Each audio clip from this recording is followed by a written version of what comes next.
Okay. Have you guys ever like come across a ghost story and it was so good, so compelling that it just makes you wonder, if it's real or not? Like, what is the real story behind it? Oh, yeah, absolutely. So that is what we are diving into today. The Legend of the Blue Lady. Yes, indeed. And we have not one, but two spectral figures for you today. Oh, two. We'll be exploring the lore surrounding two distinct blue ladies. One said to linger around the dramatic coastline at the Moss Beach Distillery in California. Oh, very cool. And the other adding to the mystique of the charming story in Indiana. Awesome. And thankfully, we have some great sources to really dig into these tales. Yeah, we do. We have the historical context from the Wikipedia entries for both locations and some really captivating articles detailing the hauntings, including some firsthand accounts and even efforts to debunk the legends. Yeah, and I think as we kind of explore these narratives, our goal is to really unpack what makes these Blue Lady stories so persistent. We want to compare and contrast their key elements, pinpoint where their paths diverge, and crucially examine what evidence or lack thereof exists to support these claims. Right. Ultimately, we're trying to get a sense of why these stories take root and become such an integral part of a place's identity. Yeah, I love it. Yeah. Okay, so let's start our exploration out west with the Moss Beach Distillery. Okay. Now, this location has a backstory that's almost as captivating as its ghostly resident. It does. It all began back in 1927 during Prohibition as a speakeasy called Frank's Place, owned by a fellow named Frank Torres.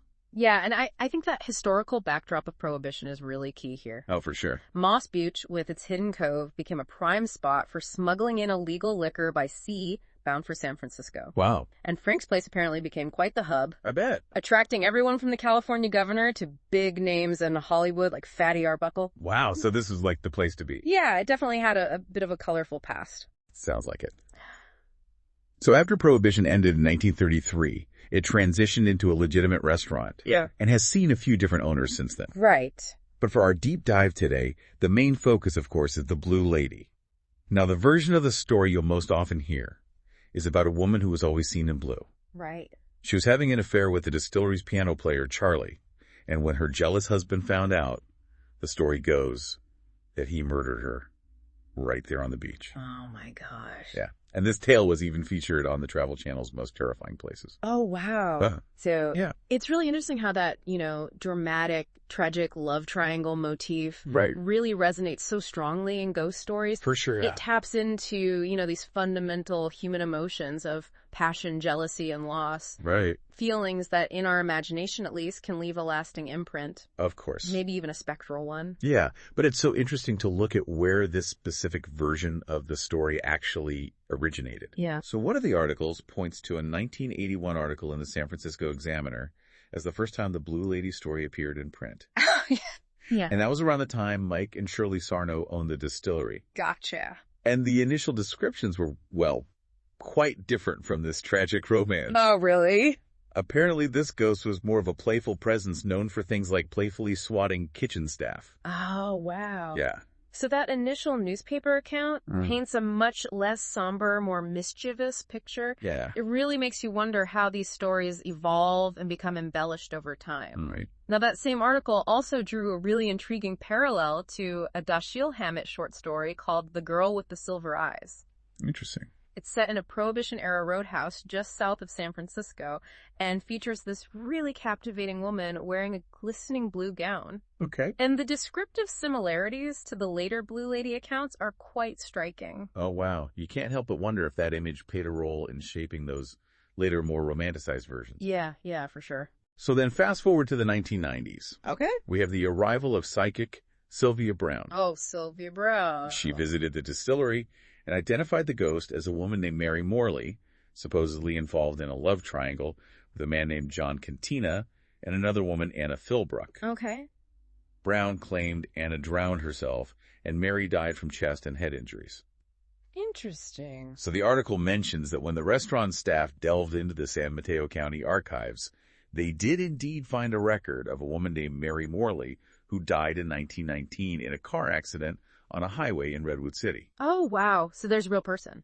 Yeah, there is a real person. Interesting. But let's examine that evidence a little bit closer. Okay.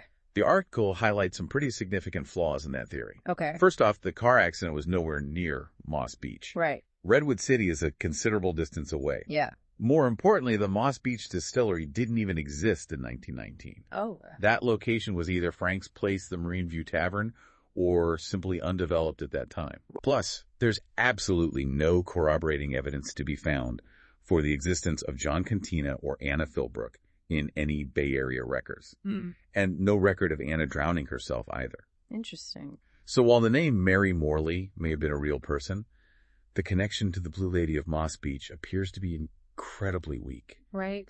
And the story takes another fascinating turn when we look at some of the more recent investigations. Okay. The Ghost Hunters episode from 2009. Oh, yeah. When they went in to investigate, they actually uncovered a whole system of what the staff openly referred to as haunted effects. Devices that were specifically designed to create the illusion of paranormal activity. It's revealing that the staff were so upfront about these effects. Right. It suggests a rather theatrical, Yeah. perhaps even humorous approach to the distillery's ghostly reputation. Yeah. And then there's a 2018 account from a former Disney employee who admitted to constructing animatronic effects, including a hydraulic system to make the chandeliers sway, and a self-ringing phone, all intended to enhance the spooky atmosphere for guests. Wow. So it really makes you question just how much of the reported Blue Lady activity over the years could be attributed to these deliberately staged effects. Yeah. However, it's worth noting that the articles also mention that some employees genuinely maintain their belief in a real haunting, Right. even with the knowledge of all the admitted trickery. That really speaks to the power of suggestion and belief. Absolutely. Even when there's an awareness of potential staged events, the atmosphere of a place and the long-standing stories associated with it can still evoke a sense of the uncanny for some people. Totally. Okay, so let's shift our focus now across the country to the Story Inn in Nashville, Indiana. Okay. This place has a totally different feel. Yeah. Much more rustic, nestled within a historic village. The village of Story itself has a compelling history founded way back in 1851. It went through a significant period of decline and nearly became a ghost town Wow. before it began to be revitalized in the late 1970s. Gotcha.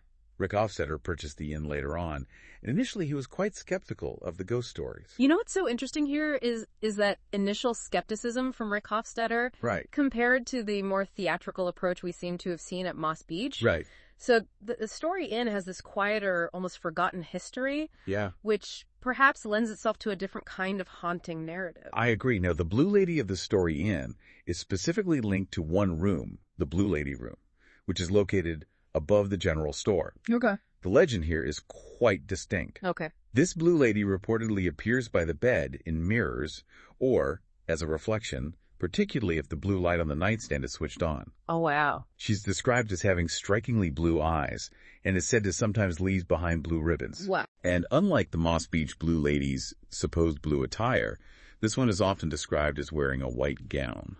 Oh, interesting. So we have a difference in appearance right off the bat. Yeah. So that suggests we're dealing with two separate and distinct legends, despite the shared Blue Lady title. Right. And I think the detail about the blue light potentially triggering her appearance also adds a really specific, almost ritualistic element to any potential encounter. Yeah, and there's another really unique detail associated with her, a lingering scent of cherry tobacco that's often reported when she's supposedly present. Interesting. This has led many to believe that she's the ghost of Jane Story, the wife of the village founder, who is said to have a fondness for cherry tobacco. Interesting. It's a much more domestic and less violent origin story Right. compared to the traditional Moss Beach narrative. Exactly. It grounds the ghost story in the specific history of the location and connects it to a particular individual. Right. Even if that connection is based on an association, you know, the smell of tobacco, Right. rather than a documented tragic event. Yeah, and interestingly, the Story Inn has also had its share of paranormal investigations. Okay. The article mentions a group called Hoosier Paranormal, who visited in 2005. Okay. They reported experiencing orbs, unexplained movements of doors and objects moving on their own, Wow. attributing these occurrences to the Blue Lady and another male ghost. Oh, another ghost. And apparently their experience was compelling enough that they chose not to return for any further investigation. So this adds another layer to the Story Inn's haunting narrative. Right. While Moss Beach has the acknowledged staged effects, the Hoosier Paranormal investigation suggests that at least some individuals believe there are genuine unexplained phenomena occurring at the Story Inn. Yeah, And their decision not to return certainly amplifies that sense of mystery. totally.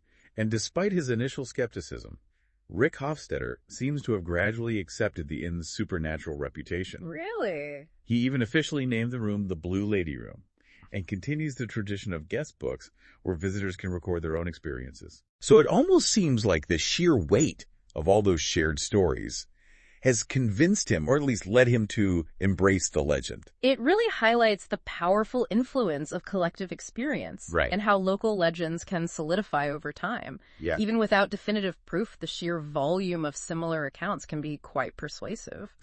Yeah, so now that we've explored both stories, what are your initial thoughts? Yeah. What key similarities and differences between these two Blue Lady tales really stand out to you? Well, the most obvious connection is the shared Blue Lady title. Right. But beyond that, the differences are quite striking. For sure. As we've discussed, the described attire is completely opposite. A blue dress for the Moss Beach figure versus a white gown for the Storian apparition. Right. And the proposed origins of their hauntings are also significantly different. Right. The traditional Moss Beach legend points to a violent murder rooted in a love triangle, whereas the Storian's Blue Lady is linked to the more serene, perhaps somewhat lonely figure of Jane's story and her fondness for cherry tobacco. Right. And then the level of documented history and attempts to debunk the legends also varies quite a bit. Yeah. For Moss Beach, we have that early newspaper article that contradicts the later, more dramatic versions, the Sylvia Browne connection with its factual inaccuracies, and the clear admissions of staged, haunted effects. Right. The Storian's history, at least within our sources, seems less intensely scrutinized, Yeah. with the paranormal investigation serving as the primary supporting evidence, acknowledging its inherent subjectivity. Exactly. And when we step back and look at the bigger picture, it really underscores why these kinds of stories, despite inconsistencies or a lack of solid proof, continue to fascinate us. Yeah. There's this deep-seated human curiosity about the supernatural, about the possibility of something existing beyond our everyday tangible world. It's almost as if these stories become woven into the very fabric of these places. Whether or not someone believes in the ghosts themselves, the legends certainly add a layer of intrigue, an extra element of interest that draws people in. Right. The Moss Beach Distillery, with its bootlegging past and its dramatic Blue Lady, has a certain flair, Yeah. while the Story Inn offers a more personal, perhaps even poignant connection to its history through its Blue Lady. And that brings us to a final point for you to consider. Okay. What does the enduring appeal of these Blue Lady tales tell us about our innate desire to believe in something beyond the ordinary? How do these stories ultimately shape our experience of these historical locations, regardless of whether or not we believe they're factually true? Right. Think about the powerful role that storytelling plays in shaping our understanding of both history and place. Yeah. Is the absolute truth of the haunting as important as the story it tells and the way it makes us feel when we encounter it? That's a great question. Thanks for listening. Thank you. I'll see you next time. Bye.